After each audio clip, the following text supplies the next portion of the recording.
میں یہ سمجھتا ہوں کہ یہ بڑی اچھی بات ہے. اس کے دور اندیش نتائج نکلیں گے اور پاکستان دنیا میں امن پیدا کرنے، اگر امن پیدا ہوتا ہے تو اس میں وہ اپنا کردار ادا کرے گا. یہ ایک بہت اچھی بات ہے. جو باقی ہمارے جو ابھی مخالفین ہیں ان کی آپ بات سنیں گے تو وہ یہ سمجھیں گے نہیں جی نہیں یہ تو بڑا غلط ہوا ہے.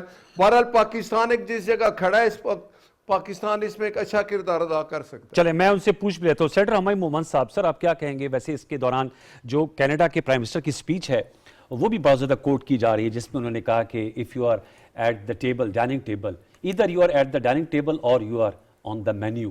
اب کیا سمجھتے ہیں کہ جو اس پیس بورڈ میں اس میں ہم نے دیکھا ہے کہ آپ کو یاد ہوگا UNGA کی سائیڈ لائنز پہ بھی 8 عرب اسلامک ممالک ملے تھے امریکی صدر ڈونلڈ ٹرمپ سے. ان 8 نے جوائن کیا، انڈونیشیا، سعودی عرب، ترکی، قطر، پاکستان بھی اس کا حصہ بنا ہے.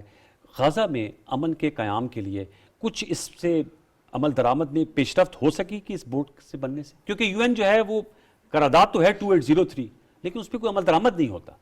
بسم اللہ الرحمن الرحیم. یا کا نعبد و یا کا نستعین. دیکھیں تو 3 چیزیں ہیں. سب سے پہلے اگر آپ ہمیں ریفرنس دیتے ہیں UAE کا، سعودی عرب کا اور باقی ممالک کا، یہ ترکی وغیرہ، ان سب کے آلریڈی دیکھیں اب ان میں اور پاکستان میں ایک واضح فرق ہے، ڈیوائیڈ ہے. پاکستان کا جو سٹانس ہے ود ریسپیکٹ ٹو اسرائیل، وہ ان لوگوں کے سب کے سٹانس سے فرق ہے. سعودی عرب کا بھی ہے نہیں، سعودی عرب ان کے ساتھ ان کے بات چیت چلتی رہتی ہے، سب کچھ لیکن ہوتی ہے، ابھی نہ ابراہیم اکارڈ میں ہے نہ ریکگنائز کیا. ہاں لیکن اس لحاظ سے پھر بھی ان کا ویسے نہیں ہے جیسے پاکستان کا ہے. ٹھیک ہے، پاکستان کا ذرا زیادہ ہے اور اس کی وجہ وہ اگر قائد اعظم محمد علی جناح کی بات کو لے کر چلے تو انہوں نے بھی جس طریقے سے کہا تھا کہ جب تک یہ نہیں ہوگا ہم اس کو نہیں کریں گے کیونکہ it will hurt.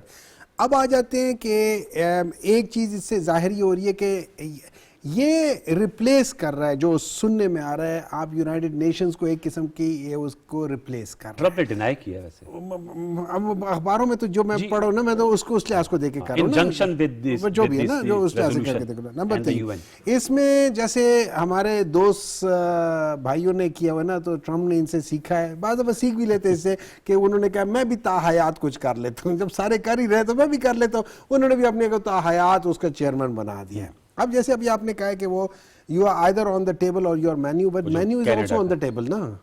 menu can also be on the table. Number 3 دیکھیں آپ ایک ایسی جگہ جا کے بیٹھ گئے جہاں پہ ٹرمپ اور ٹرمپ کا ٹیمپرمنٹ اور اس کا ڈیسیجن اور اس کے یہ کہنا کہ یہ آپ نے کرنا ہے. ٹرمپ نے آپ کو for whatever reason کہہ دیا اب آپ نے یہ چیز کرنی ہے. اور یہ یاد رکھیں ایکچوئل یہ دکھتا جو ہے نا وہ اسرائیل سے آ رہا ہے. ٹرمپ وہ کر رہا ہے جو اسرائیل کہہ رہا ہے، لیکن اسرائیل آپ کو پتہ ہے قطر اور ترکی کی ممبرشپ کے خلاف ہے. سن لے اور پاکستان بھی ایک کیونکہ ان کے بھارت کے ساتھ بڑی قربتیں ہیں. جو بھی ہے پیچھے بیک اینڈ پہ انہی کے سب کچھ چل رہا ہے. بیک اینڈ پہ ساری وہی چیزیں. قتل و غارت ترکی ابھی تو مانیں گے. دیکھیں قتل و غارت ترکی ہے، بالکل مانتا ہوں کہ قتل و غارت ترکی ہے، لیکن ایٹ دا سیم ٹائم آپ ٹرمپ کی تقریر سن لیں. ٹرمپ کیا کہہ رہا ہے؟ ٹرمپ کہہ رہا ہے حماس کو کہہ رہا ہے کہ یہ کر لو، یہ ہو جاؤ نہیں تو you will be wiped out. اب اس قسم کی چیزیں جو آ رہی ہے، اب پاکستان کا سٹانس اور اس سٹانس میں زمین آسمان کا فرق ہے. اچھا ٹھیک ہے، تو اس میں مجھے ایسا لگتا ہے کہیں ہم دوبارہ جیسے وہ جب آیا تھا نا کہ آر یو ود اس اور اگینسٹ اس 9/11 کے بعد 9/11 کا پاکستان کو کتنا نقصان ہوا ہے؟ وہ تو نیکسٹ ڈور ہمارے 9/11 کا پاکستان کو کتنا نقصان ہوا ہے؟ 80,000 فوجی، 200 بلین، یہ ساری چیزیں تو ڈالرز کی میں بات کروں نا، یہ ساری چیزیں نقصان پاکستان کو ہوا ہے. ٹھیک ہے، کہیں ہم دوبارہ اس طرح کی کسی چیز میں تو نہیں جا رہے. میرے لحاظ سے اس کے جو سب سے بڑی خامی یہ تھی، اس چیز کو ڈیبیٹ ہونا چاہیے تھا پارلیمنٹ میں. اوکے ٹھیک ہے. اور اس کے علاوہ مولانا صاحب نے بھی کہا ہے، مولانا صاحب نے کہا ہے کہ آپ لوگ جب آپ لوگوں نے خود کہا ہوا ہے کہ بھئی آج نیشنل اسمبلی میں تقریر کرتے ہوئے انہوں نے کہا ہے کہ جب آپ نے خود کہا تھا کہ جی یہ جو مسودہ ہے وہ چینج ہو گیا، یہ ہمیں نہیں دکھایا گیا، یہ دوسرا مسودہ ہے، then why are you sitting on table on that مسودہ؟ سو یا آپ ہم سے جھوٹ بول رہے ہیں یا آپ دنیا سے جھوٹ بول رہے ہیں. تو یہ آپ کے 2 اہم نکات ہیں. شہادت اوان صاحب وہ کہنے تو ڈیبیٹ ہونا چاہیے تھا، اور دوسرا مسودے کی بات کی. ضرورت اس میں تو ہمارے درمیان تو پرانے مسودے والے تو کوئی نہیں ہے، لیکن جو موجودہ 20 پوائنٹس آئے ہیں وہ ہمارے سامنے. انور صاحب میں 2 باتیں کروں گا. سب سے پہلی بات تو یہ ہے کہ مجھے آج جو ہے جس طریقے سے ڈاکٹر ہمایوں محمد صاحب جو ہیں آج ٹرمپ صاحب کے متعلق بات کر رہے ہیں، میں تو یہ سمجھتا ہوں کہ ان کا پسندیدہ لیڈر تھا ایک وقت میں.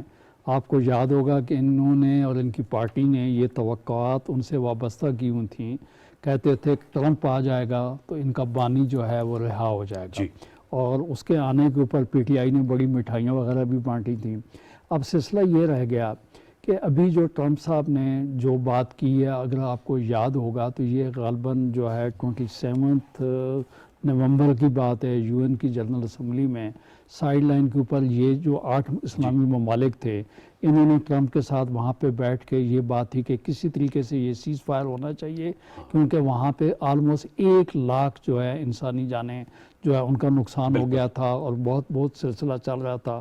اور دنیا کا ہر انسان ذی شعور چاہے جائے کہ مسلمان تو تھے ہی تھے، 8 تک نہیں پہنچ رہی تھی ایگزیکٹلی. یہ میں کہوں پانی کی بات نہیں تھی، بچے مارے تھے، اسکول تباہ ہو گئے، ہاسپٹل تباہ ہو گئے، اور خوراک نہیں پہنچ رہی تھی. تو بات یہ ہو رہی تھی کسی طریقے سے سیز فائر کیا جائے. تو اس وقت جو ہے یہ ایک بات تھی. تو وہاں پہ جو یونائٹڈ نیشن سیکورٹی کونسل کا ریزولوشن جس کا بھی آپ نے ذکر کیا 2803، اس میں بھی آپ کو یاد ہوگا کہ بورڈ آف پیس کی بات کی گئی تھی کہ کوئی اس طریقے امن کرنے کے لیے کوئی بورڈ بنایا جائے. تو اس وقت چونکہ یہ تمام ممالک کا ہمارا موقف یہ تھا کہ جہاں پہ غزہ میں امن کے لیے کچھ کیا جائے کہ ان کے جو لوگ قیدی ہیں وہ چھوٹ جائیں، یہاں کے جو لوگ وہاں پہ نظر بند ہیں وہ آ جائیں، آپس میں تبادلہ ہو جائے، جنگ بندی ہو جائے، لوگوں کو خوراک، دوائیاں، میڈیسنز پہنچنی شروع ہو جائیں. اچھا ایک کام ہوا.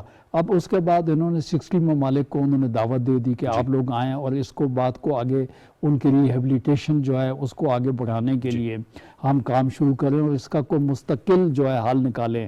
تو پاکستان چونکہ 2 اسٹیٹ جو تھیوری ہے اس کا حامی ہے، اور ہمیشہ سے ہمارا موقف یہ رہا ہے کہ 1967 کی جو باؤنڈریز تھی اس حد تک مت جانا چاہیے، اور ہمیشہ سے ہم کہتے رہے کہ بیت المقدس جو ہے وہ کس کا حصہ ہے اور کیا ہے، اس کی بحالی کے لیے اس کے لیے جو ہے پاکستان ہمیشہ سے کوشاں رہا ہے. تو اب اگر ایک کوشش ہوئی ہے تو اس کے لیے میں سمجھتا ہوں اسلامی ممالک جہاں پہ وہ ان بلاک وہ جا رہے تھے، جو نومبر میں نے کہا 2025 میں جو ان کی بات ہوئی تھی، وہ سب کے سب گئے کہ بجائے جیسے آپ نے خود کہا کہ وہ بہتر ہے کہ وہ ٹیبل پہ ہوں کہ بجائے وہ ملنے کے بعد بیٹھ کے وہ اس کی مخالفت جو اس کو آبزرو کرتے رہیں. تو میرے خیال میں ایک اچھی کوشش ہے، ایک اچھی ایفرٹس ہے. اور وہاں پہ رہنے پہ اگر کوئی چیز فلسطینیوں کے حقوق کے خلاف ہو رہی ہوگی تو پاکستان اس کو کم از کم وہاں اندر بیٹھ کر ریزسٹ کرنے کی پوزیشن میں ہوگا. لیکن اس کے بعد ایک بات میں مزید آگے آپ کو یہ کہوں کہ چونکہ یہ وہ مسودہ جس کے اوپر کل یا پرسوں پرائم منسٹر صاحب نے سگنیچر کیے ہیں، وہ سگنیچر کیے ہیں، وہ منظر عام پر ابھی تک نہیں آیا ہے. وہ آئے گا تو یقینی طور پہ مختلف political parties including Pakistan Peoples Party, باقی جو 2 لوگ ہیں اپنی رائے دیں گے. لیکن اس میں کوئی دوسری رائے نہیں ہے کہ وہاں پہ امن ہونا چاہیے، امن ہونا چاہیے. اس کی ایفرٹس کے لیے جو کوشش کی جا رہی ہے اس کی ستائش ہونی چاہیے. اور میرے خیال میں امریکہ ہی بھی، تو ڈاکٹر صاحب بھی ایگری کریں گے، امریکہ ہی صرف نیتنیاہو کو نکیل ڈال سکتا ہے، باقی کوئی اور ملک نہیں ہے. سینیٹر ناصر بٹ صاحب، سر آپ اس حوالے سے کیا کہیں گے؟ ہمایوں محمد صاحب نے کچھ نکات اٹھائے تھے، بڑا مفصل اور جامع جواب دیا سینیٹر شہادت اوان صاحب نے. ویسے میں آپ تینوں معزز مہمانوں کو مبارکباد بھی پیش کر دیتا ہوں. راجہ ناصر عباس صاحب نئے لیڈر آف دی اپوزیشن مقرر ہو گئے ہیں. ہمایوں صاحب کی جماعت کا اصرار تھا کہ ان کو لگایا جائے. میں آپ کی بھی تقریر سن رہا تھا، آپ بھی ان کو مبارکباد دے رہے تھے. تو آپ کو سینٹ کا ماحول بھی ذرا بہتر ہوگا. سینیٹر ناصر بٹ صاحب، ایک تو پیس ایکارڈ پہ بھی جواب دیجیے گا، اور یہ جو اب پارلیمان میں نئے لیڈر آف دی اپوزیشن جو بانی چیئرمین پی ٹی آئی کے نامزد کردہ تھے وہ لگ گئے ہیں. دیکھیں، سب سے پہلے ایک میں بات بتا دوں آپ کو سر کہ پاکستان کسی جگہ اچھی پوزیشن میں آئے گا تو پی ٹی آئی ایک ایسی جماعت ہے جس کو پریشانی ہوگی، تکلیف ہوگی. یہ ان کو اپریشیٹ کرنا چاہیے کہ فلسطین میں امن کے لیے اگر پاکستان ایک پوزیشن میں آیا ہے، وہ اس پورے بلاک میں شامل ہو رہا ہے، باقی اسلامی ممالک بھی شامل ہو رہے ہیں. ان کو ایک ہی پریشانی ہے کہ جی پاکستان اس میں آ گیا، پاکستان کا اب نام ایک اچھا ہو گیا ہے، پاکستان بہتری کی طرف جا رہا ہے. تو یہ اپنی پریشانی میں یہ بات کبھی نہیں کریں گے، اپریشیٹ نہیں کریں گے. یہ اس میں مختلف باتیں کریں گے. شہادت اوان صاحب کی بات کہ یہ تو کہتے تھے امریکہ آئے گا تو عمران کو باہر نکالے گا, مٹھائیاں بانٹتے تھے, اب وہ ان کو پہچانتا نہیں ہے. یہ بات تو ایک علیحدہ ہے. انٹرنیشنلی جب بھی پاکستان بہتر ہوا ہے, پی ٹی آئی پریشانی رہی ہے کہ اگر پاکستان بہتر ہوا تو یہ بیچارہ اندر ہی رہے گا. اچھا, دوسری بات یہ ہے کہ اب جو اپوزیشن لیڈر آئے ہیں ناصر عباس صاحب, جی کم سے کم یہ بات تو ختم ہوگی کہ پی ٹی آئی میں اتنی کوئی کیپیبل آدمی نہیں تھا کہ اس کو اپوزیشن لیڈر بنایا جاتا, اور عمران نے بھی دیکھا کہ میری اس جماعت کے لوگ سب اس قابل نہیں ہیں, مجھے 2 سال سے باہر نہیں نکال سکے. اس نے جا کے راجہ ناصر عباس صاحب کا نام دیا اور ادھر محمود خان اچکزئی صاحب کا نام دیا. دونوں جگہ پہ پی ٹی آئی فنش ہو چکی ہے. ان کا اب کوئی بھی اپوزیشن لیڈر بات کرے گا تو ہم کہیں گے محمود خان اچکزئی ہے, وہ پی ٹی آئی کا نہیں ہے. راجہ ناصر عباس وہ پی ٹی آئی کے نہیں ہے. لیکن ایک بات بتاؤں, اب یہ آگے جو ہے نا ہاؤس بھی چلے گا. اچھا, راجہ ناصر عباس بھی کوئی غیر سیاسی بات نہیں کریں گے, محمود خان اچکزئی بھی کوئی سیاسی, وہ کہتے ہیں کہ غیر سیاسی بات نہیں کریں گے, اور نہ کوئی اس طرح کا مطالبہ کریں گے جو غیر جمہوری ہوگا, اور نہ ناصر عباس اس طرح کریں گے. مجھے یقین ہے کہ اب ہاؤس چلے گا اور اس میں بہتری آئے گی. ذرا یہ بڑا جی, اب ہاؤس چلے گا, اور ویسے وہ کہہ رہے ہیں آپ کو بنا دیتے یا قومی اسمبلی میں چیئرمین بیرسٹر غور کو بنا دیتے, ناصر عباس صاحب اور اچکزئی صاحب کو بنائیں. There's difference between an intellectual debate and the other debates, ٹھیک ہے نا. اب میں آپ کو بتا دیتا ہوں, بہت ساری چیزیں ایسی ہیں جب آپ اس کو مطلب ہو سکتا ہے ناصر بٹ صاحب کو نہ پتا ہو, بعض دفعہ لوگوں کو نہیں پتا ہوتا, لیکن آرٹیکل 60 اور سر پرابلی اس کو سمجھتے ہوں گے. آرٹیکل 60 آپ کو بتاتا ہے کہ سینٹ میں اور نیشنل اسمبلی میں جب چیئرمین اور ڈپٹی چیئرمین اور یا پھر کیا کہہ سکتے ہیں اسپیکر اور ڈپٹی اسپیکر ان کی ہوتے ود ان 15 days آپ کو لیڈر آف دا ہاؤس اور لیڈر آف دا اپوزیشن کرنا ہوتا ہے. پھر رول 16 جو ہے سینٹ کا, اور رول 39 جو ہے وہ نیشنل اسمبلی کا. یہ بتاتے ہیں کہ اگر کسی وجہ سے وہ سیٹ خالی ہو جاتی ہے تو اس کو دوبارہ بھرنا چاہیے. بھرنے کے لیے کسی پولیٹیکل پارٹی کا ہونا ضروری نہیں, جس شخص کو سب سے زیادہ اپوزیشن کے وہ حاصل ہو, اعتماد حاصل ہو, وہ چیز بنتا ہے. ٹھیک ہے, ہاں اگر 2 لوگوں کے درمیان میں مطلب 2 پولیٹیکل پارٹیز کے درمیان میں ٹائی آ جائے تو جو بڑی پولیٹیکل پارٹی ہوتی ہے اس کا آدمی بن جاتا ہے. تو یہ چیزیں ہیں جو رولز میں, ریگولیشنز میں, لا میں. ہم پچھلے 5 مہینوں سے نہ ہم نے کانسٹیٹیوشن کو فالو کر رہے تھے, نہ ہم لا کو فالو کر رہے تھے, نہ ہم رول کو فالو کر رہے تھے, نہ ہم ریگولیشنز کو فالو کر رہے تھے, اور نہ ہم سینٹ اور نیشنل اسمبلی کی ٹریڈیشنز کو فالو کر رہے تھے. کیوں ہاؤس پہلے بھی چل رہا تھا, ہاؤس پہلے بھی چل رہا تھا. سیاسی لوگ ہیں, کہتے ہیں راجہ ناصر عباس صاحب سیاسی ہیں, اچکزئی صاحب سیاسی ہیں. دیکھیں نا, بالکل سیاسی ہیں. کون کہتا ہے سیاسی ہیں؟ دیکھیں نا, ابھی وہ کہہ رہے تھے, ابھی دیکھیں نا,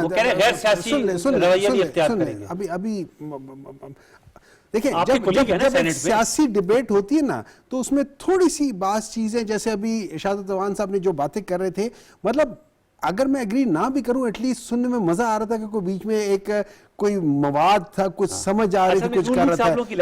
نہیں لگتی نہیں ہے, وہ عمران خان والی بات یاد آتی ہے ہمیشہ ہر دفعہ جب ان کے ساتھ ٹھیک ہے نا, اس لحاظ سے. لیکن دیکھیں بات یہ ہے, میرا ایک منٹ ہے بٹ صاحب ایک منٹ خاموش, اور بٹ صاحب تھوڑی دیر کے لیے, بٹ صاحب تھوڑی دیر کے لیے دیکھیں,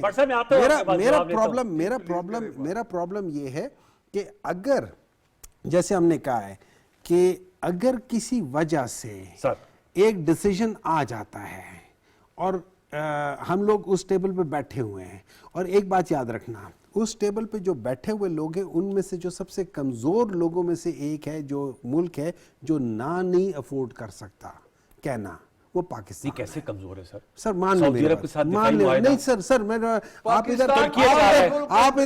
کام کرنا, آپ ادھر کسی اور بندے کو لا کے بٹھا دینا, کسی ایک بندے کو لا دے جس کی مینٹالٹی ہے. آپ بٹ صاحب تھوڑی دیر کے لیے خاموش رہے خدا کے لیے, اگر کسی ایسے بندے کو لا کے بٹھا دے جس کی مینٹالٹی ہے, یار خدا کے لیے ان کو چپ کراؤ یار. میں چیئرمین سینٹ بن سکتا ہے نہیں, تھوڑی دیر کے لیے دیکھیں نا, میں اس سے بات نہیں کرنا, چلا جاتا ہوں. میرے حصے میں ان کو دیتے, ان کو بہت بات کرنے کا شوق ہے, ان کو بہت بات کرنے کا شوق ہے. آپ چھوڑ دیں بٹ صاحب, ہمایوں صاحب بات مکمل کر لیں پھر آپ جواب دیجیے گا.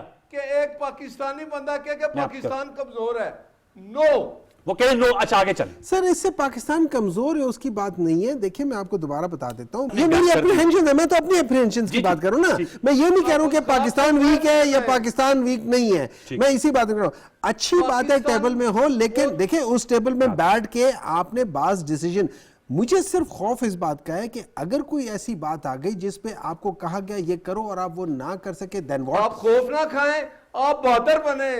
پاکستانی قوم بہادر ہے, آپ بھی بہادر بنے کہ آپ پاکستان آنکھیں دکھاتا ہے ہندوستان کو بھی اور باقی اپنے دشمنوں کو بھی. لیکن بٹ صاحب وہ کہہ رہے ہیں کہ یہ خدشات ہے نا, بہادر لوگ ہیں. ناصر بٹ صاحب, ہم سینیٹر ہماری صاحب کہتے ہیں یہ خدشہ ہے, مطلب ان کے یہ خدشات ہے. دوسرا سر وہ کہتے ہیں کہ کیوں خدشہ ہے, اچھی سوچ رکھیں, اچھی سوچ رکھیں کہ ہم انشاءاللہ اچھی سوچ رکھیں, وہ کہہ رہے ہیں مضبوط رہوں گے. انوار صاحب شہادت امان صاحب, ہمیں خدشہ ہے بھائی, آپ کو یہ کیوں نہیں خدشہ کہ پاکستان مضبوط ہو جائے گا, آپ کو یہ کیوں خدشہ ہے کہ پاکستان کمزور ہو جائے گا, وائے؟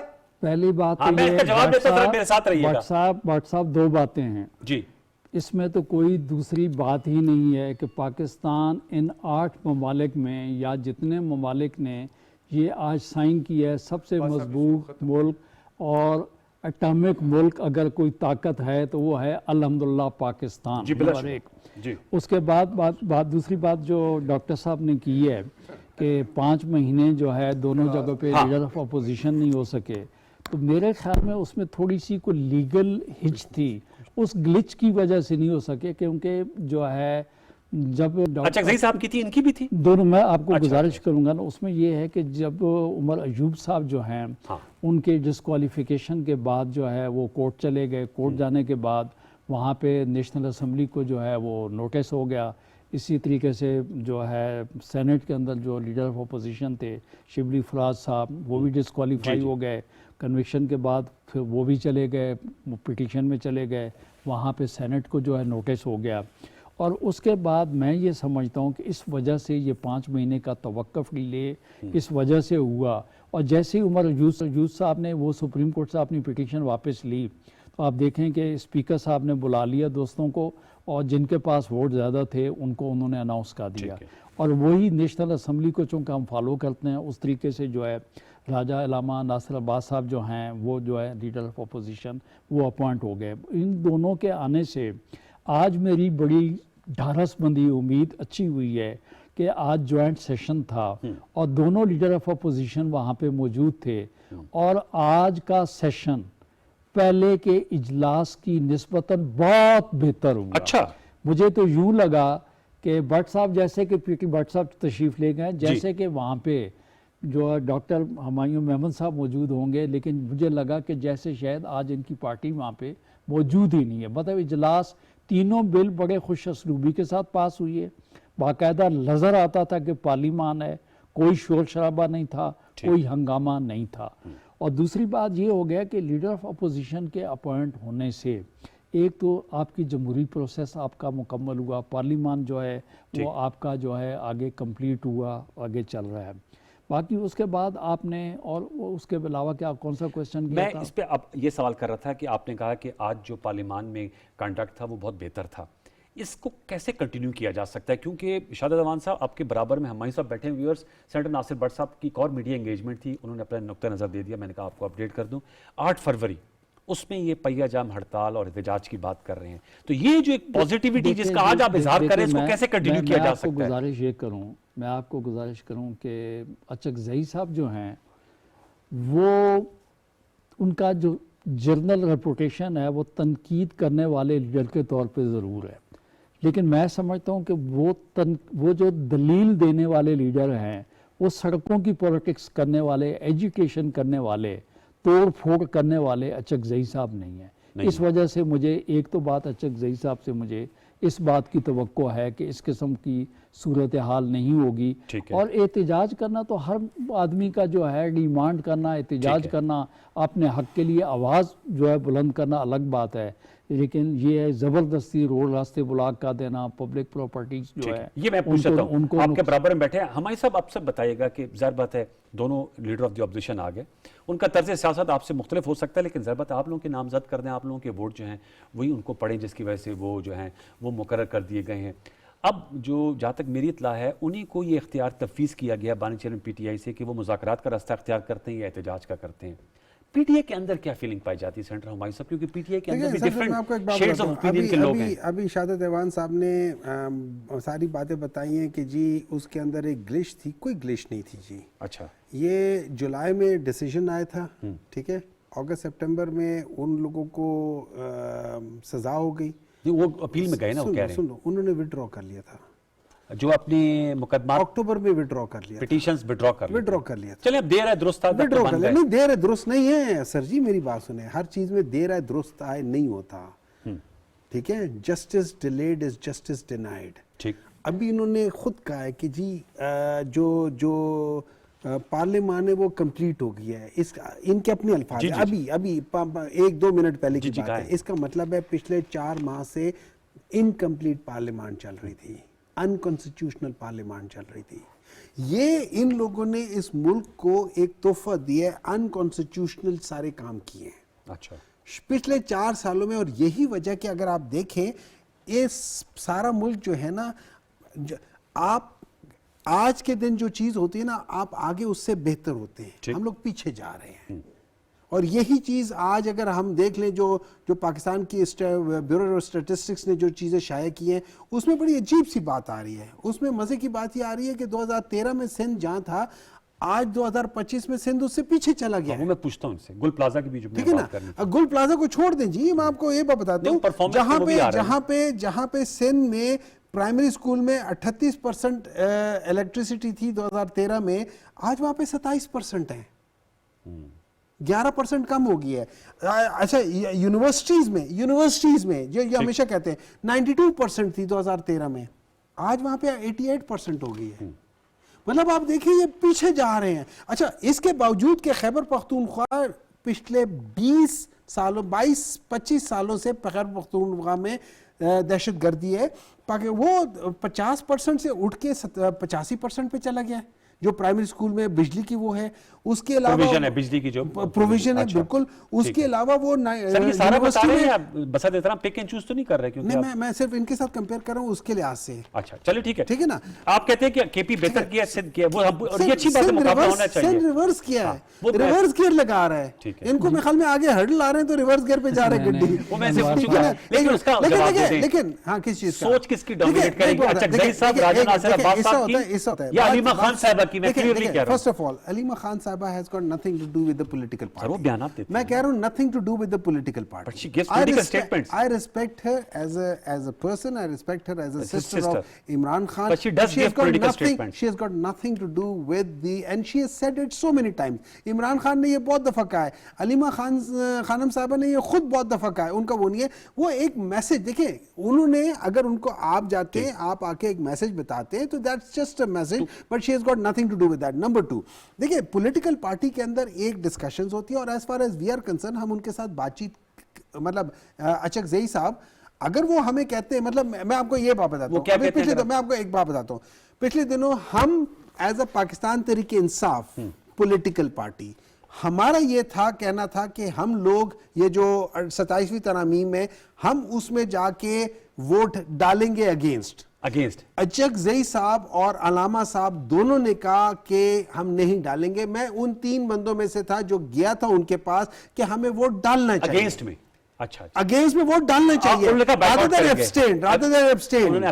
ٹھیک ہے, لیکن اچک زئی صاحب نے کہا کہ نہیں ہم نہیں ڈالیں گے, اور میں نے ان کو باعزت کہا. انہوں نے کہا آپ لوگ کیا کہتے ہیں پھر, تو باقی دونوں نے کہا جیسے آپ کہتے ہیں. میں نے کہا سر میں یہ جو ڈیسیجن ہوا ہے میں اس کو ابائڈ کروں گا, لیکن میں اس سے اختلاف کرتا ہوں. مطلب ہے کہ اس کا یہ دیکھیں بات یہ ہو جاتی ہے, ہم مانیں گے ان کے, بیکاز عمران خان نے ان کو ہمارا لیڈر کیا, تو لیڈر کی بات ماننی ہوتی ہے. اچھا زئی صاحب کی رائے جو ہے وہ چلے گی. سر سندھ کا بتا دیجیے گا, تقابل بتائیے گا, بڑا عجیب سا تقابل بتایا. ڈاکٹر صاحب نے جو بات کی ہے, میں نے کلوز کرنے سے, جی بالکل, ڈاکٹر صاحب نے جو بات کی ہے میں اس سے زبردست اختلاف کرتا ہوں. سب سے پہلی بات تو انہوں نے اسکولز کی, کالجز کی بات کی. یہ بھول گئے ہیں کہ 2008 میں سندھ کے اندر 10 یونیورسٹیاں تھیں. اس وقت سندھ میں الحمدللہ 30 یونیورسٹیز ہیں, 18 کیمپسز ہیں. اور انہوں نے بجلی کی بات کی, تو بھائی بات یہ بجلی جتنی بھی ہماری تھلکول سے بھی جو بجلی بن رہی ہے, فیڈریشن ہے پاکستان, ہم تو فیصل آباد تک بھی بجلی پہنچا رہے ہیں, نمبر 1. اس کے علاوہ جو اسکول کالجز کی بات کی ہے, تو بات یہ ہے کہ جس صوبے کی انہوں نے کے پی کا موازنہ سندھ کے ساتھ کرنا چاہا، تو بات یہ ہے سر کہ لا اینڈ آرڈر کے حوالے سے دیکھیں تو میں سمجھتا ہوں سندھ کا، بلکہ ایون پاکستان میں لا اینڈ آرڈر کی صورتحال جہاں پہ ڈاکٹر صاحب کی گورنمنٹ ہے، انتہائی خستہ صورتحال ہے. اور اس کے بعد صورتحال یہ ہے کہ ان کی پارٹی جو ہے ایون کس حد تک کہتی ہے کہ ہم ان کے خلاف جو ہے انفارمیشن بیسڈ جو ہے وہ بھی ریڈ ہم نہیں ہونے دیں گے، اور ان کا کلا کما جو ہے وہ بھی ہم نہیں ہونے دیں گے. اور وہاں پہ صورتحال اسکول کی جہاں کے بجلی کی بات کر رہے ہیں، بجلی کی بات کر رہے ہیں، لوگ نقل مکانی کر رہے ہیں، بچیاں اسکول میں، وہاں پہ بچیاں اسکولوں میں بالکل نہیں جا رہی ہیں. میں آپ کو گزارش یہ بتاؤں، دیکھیں کراچی کی یہ واقعی بہت افسوسناک واقعہ ہے، نہیں ہونا چاہیے تھا، بالکل نہیں. اور یہ میں آپ کو سب سے پہلی بات تو یہ بتاؤں کہ گل پلازہ یہ 2005 میں ارباب غلام رحیم صاحب، پرویز مشرف کی جب گورنمنٹ تھی، اس دور میں گزارش میں آپ کو یہ کہہ رہا ہوں، بالکل میں تو مان رہا ہوں، میں تو کہہ رہا ہوں کہ ہمارے سندھ کے اندر گل پلازہ ہے، ہمارے سندھ کے بہت بڑے شہر کے اندر گل پلازہ ہے، وہاں پہ یہ افسوسناک جہاں پہ واقعہ ہوا ہے. اور اس قسم کے واقعات نہیں ہونے چاہیے. اور اس کے اوپر ہماری چونکہ وہاں پہ گورنمنٹ ہے، گورنمنٹ نے کہا ہے کہ 2 باتیں، ایک تو اس کی تحقیقات ہوں گی، اور جن لوگوں کا اگر کسی کی غفلت لاپرواہی پائی جائے گی اس کو سزا ہوگی. اور اس کے علاوہ جن لوگوں کا دیکھیں جانی نقصان ہوا ہے قابل صد افسوس ہے، اس کے علاوہ جن لوگوں کا جو مالی نقصان ہوا ہے، اس سے پہلے آپ کو یاد ہوگا کہ بورٹن مارکیٹ میں، ٹمبر مارکیٹ میں، وہاں پہ بھی سانحات مطلب اس قسم کے ہوئی ہے. وہاں پہ آپ کہہ رہے ہیں کہ تحقیقات ہوگی، ویسے گورنر صاحب تو جوڈیشل کا کہہ رہے ہیں.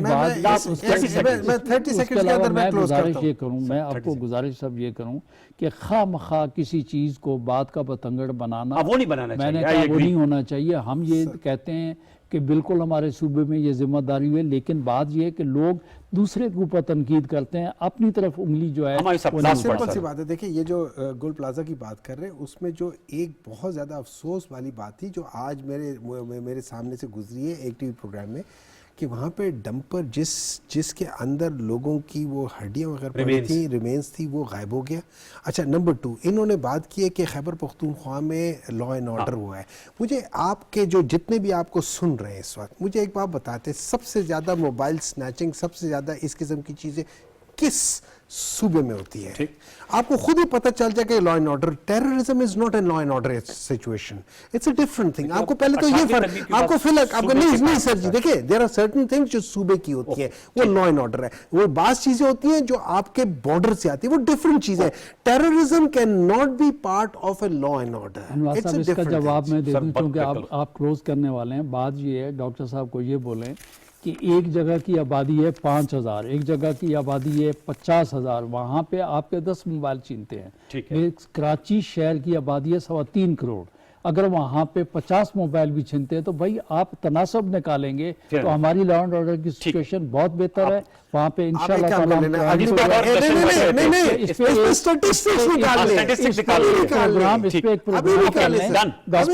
پروگرام کا ہے، ہمیں اچھا لگے گا. دیکھیں ہمارا ہے، کے پی ہمارا ہے، ہمارا ہے، پاکستان ہمارا ہے، ہمیں ہر جگہ دیکھیں ہونا چاہیے، وہ تقابلی معاملہ ہونا چاہیے. یہ وہاں پہ آتے ہیں، ہم ان کو اجازت ٹوپی بھی پہناتے ہیں، اور اس کے بعد پولیس والے کو کہتے ہیں کہ راستے میں ادھر ادھر لے جاؤ، پھر راستے بھی غلط کر دیتے ہیں. یہ اپنے مہمانوں کو راستہ بھی غلط بتاتے ہیں. وہاں پہ انتظام نہیں کر پاتے. یہ سڑک کے اوپر اگر جو ہے جلسہ کرنا چاہیں گے تو پھر یہ زیادہ. Thank you so very much centre شہادت اوان صاحب، سینٹر مائی محمد صاحب. لیکن اس کا ضرور تقابل ہم کریں گے. اور سینٹر ناصر بٹ صاحب نے اپنا نقطہ نظر دیا، ان کی میڈیا انگیجمنٹ تھی لیکن انہوں نے بارکیف حکومت کا نقطہ نظر سامنے رکھا. ویورز سے چھوٹا سا وقت شامل کریں گے، وقفے کے بعد آئیں گے تو نئے مہمانوں کے ساتھ آپ سے امور خارجہ اور پاکستان کی بلو اکانومی بھی ہم گفتگو کر رہے ہوں گے. چھوٹا سا وقفہ، ٹیک اے بریک.